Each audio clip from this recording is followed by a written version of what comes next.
Okay, we're going to take this uni-filter off this carburetor and we're going to give it a bit of a clean up. Okay, so here's the air cleaner. This is a two-stage filter. We've got an outer band, which is called the first stage, and then we've got the inner. Now the inner is always usually supported in a frame, so we can actually peel this off and you'll find that there's actually a frame inside there. So we just take that bit off the frame and just put that aside, and then we're ready to clean that one as well. Yeah.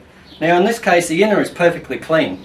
The only reason I'm servicing it is because of age. It's been a long time, about 12 months since this has had the air cleaners cleaned. So this gets mandatory every 12 months, and the outside one gets done whenever you think it's necessary if it gets really dirty. This one's not too bad. A little bit of black marks on the front face here, that's just the way it was orientated. So this isn't very dirty at all compared to what I've seen them. Now to clean it is quite easy. Just fold it up like that, grab yourself some turpentine, yep, and just dunk it. Okay, just give it a good old dunking in the mix and squeeze it out. Never wring it. Don't ever wring a uni-filter. You'll stretch the foam and it won't filter as good anymore. Okay, so you just dunk it in there and then just pull it out and squeeze it into a ball. That's all you have to do. Alright, so that's relatively clean now, but if you wanted to be sure, I would change the mixture and put a fresh lot of turpentine in there. Now that is actually quite filthy, quite black, so I'll bring the camera up and you can have a good look at that as close up, and I didn't think it was that filthy. Here, so you can see there it's quite filthy. What I'll do is I'll toss that out and put a fresh batch in there, and we'll just dunk it again. Okay, well I tossed my terps out in my oil contamination bin. Don't just chuck it down the drain. Dispose of it thoughtfully. Okay, we'll just give this another dunk, and yeah, that's perfectly clean. So I can reuse that terps, put it back in the bottle. Now all we have to do is just lay that out somewhere in the sun, and that'll be dry in about 5 minutes, and then we'll be ready to oil it. And of course the next stage gets done exactly the same. Just fold it up like so and dunk it in the turpentine and give it a clean out, and it'll go out in the sun like the other one, and in about 5 minutes we'll be ready to oil. Okay, we've got our filters back from the sun and now we're ready to oil them. Now if you want to bypass the sun treatment of letting them dry, there is another method that uni-filter recommend, and that's just pad them. Just get some absorbent toweling and put your freshly washed uni-filter in there and just soak the turpentine straight out of them. After you squeeze as much out as you possibly can, then you can pad them into that cloth and absorb whatever's left in them that way. That way you can oil it straight away and don't have to wait for it to come from the sun. Yeah? Alright, so we've got to use the filter oil when we're oiling these things.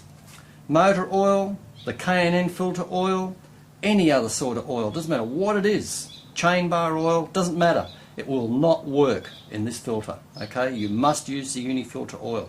Alright, it's $8 a bottle and you'll get quite a bit of use out of it. Now, pour plenty into the bottle. So, you know, I've poured about that much out of it. That should be enough to do 2 filters, hopefully. You can't over oil these things, you know, so put in plenty, because whatever's left over, you'll just put it back into the bottle. Alright, so you grab the filter and just dunk it in the oil. Simple as that. And get it all to soak in as much as you possibly can. Alright. Now if it's really saturated and it's not soaking up all the oil that's in there, don't worry. It doesn't matter. All you're doing is just making sure you've got plenty of oil in there. Now all you do is just work it into the filter, just by squeezing it around, working it in. Oh, you can see it's all coming off the filter there. So the filter is pretty well saturated. It is chock-a-block full of oil. Now what we do is we've got to get rid of much of that oil as we possibly can. So you screw it up into a little ball, put it back into your hand and squeeze the filter, and there you can see the oil coming off the filter. Okay, so you want to get as much of that oil back out as you possibly can, and by squeezing it in between your hands you'll never get it all out, and that's good, because You don't want it all to come out, but that would be a properly oiled filter if you've squeezed everything you possibly can out from between your hands. Alright, and there'll still be plenty of oil left in there. Okay, so there you can probably see it still coming out and get it off, and it's as tacky as, I don't know if you can see the runs of oil between my two hands. So it's pretty tacky stuff. So just wipe it off your hands. Okay, and that's just about done. So I've squeezed it as hard as I possibly can. Now you don't wring these filters, remember, while you're washing or when you're oiling. So let's see, give it one last try and see if I can squeeze any more out. And there's a little bit more dribbling out of it. Okay, and that's it. That is now oiled.